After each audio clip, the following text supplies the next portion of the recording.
মহাব্যস্ততার ভিতরেও আসন্ন জাতীয় সংসদ নির্বাচনকে সামনে রেখে দেশব্যাপী গণসংযোগের অংশ হিসেবে ব্যস্ততম দিন পার করছেন জামায়াত ইসলামের আমির ডাক্তার শফিকুর রহমান। সকালে প্রথমে কিশোরগঞ্জের কটিয়াদি কলেজ মাঠে আয়োজিত জনসভায় যোগ দেন তিনি।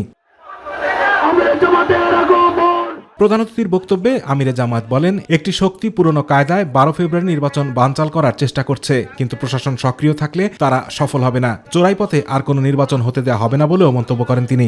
আমরা প্রশাসনকে বলবো, আপনারা দক্ষতা এবং নিরপেক্ষতার সাথে, সততা এবং সাহসিকতার সাথে আপনারা দায়িত্ব পালন করবেন নির্বাচনকে সামনে রেখে। জাতি আপনাদের জন্য দোয়া করবে।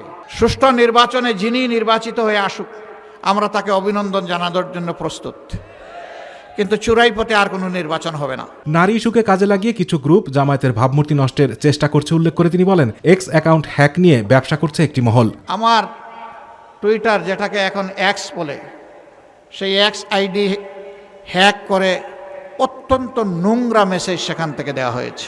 যদি কারো চরিত্র হননের জন্য উদ্দেশ্য প্রণোদিতভাবে কিছু করেন, তাহলে রাসূল করিম সাল্লাল্লাহু আলাইহি সাল্লামের হাদিস অনুযায়ী ওই পাওনাটা সমঝে নেওয়ার জন্য প্রস্তুত থাকতে হবে। প্রশাসনের কাছে আনুকূল্য নয়, তবে মানুষের অধিকার ক্ষুণ্ণ করার চেষ্টা করলে কঠোর জবাব দেওয়া হবে বলে হুঁশিয়ারি দেন ডাক্তার শফিকুর রহমান। চলে বলে কৌশলে যে কোনোভাবে আমাকে জিততে হবে এই ধারণা থেকে বের হয়ে আসেন। আমার ভোট আমি দিব, তোমারটাও আমি দিব, এই দিন শেষ, এদিন আর ফিরে আসবে না। 24-এর যুবকেরা ঘুমিয়ে পড়েনি, জাগিয়ে আছে। তার বুটের পাহারাদারি সে করবে, সাথে সাথে বাকি সকলের বুটের পাহারাদারি করবে। কারো কোনো ডাইন বাম কথা শুনবেন না। আমরা কারো কাছে কোনো আনুকূল্য চাই না, কিন্তু আমাদের কোনো ক্ষতি করতে আসলে আমরা কিন্তু ছেড়ে দেব না। পরে ময়মনসিংহে আয়োজিত জনসভায় যোগ দিয়ে জামায়াত আমির বলেন, যারা 5 আগস্টের পর দুর্নীতির উৎসবে মেতে উঠেছে তাদের সাথে কেউ নেই। 24-এর আকাঙ্ক্ষার সাথে আছে দেশের মানুষ। যে কোনো মূল্যে আমাকেই জিততে হবে, এটি 11 দলের দর্শন নয়।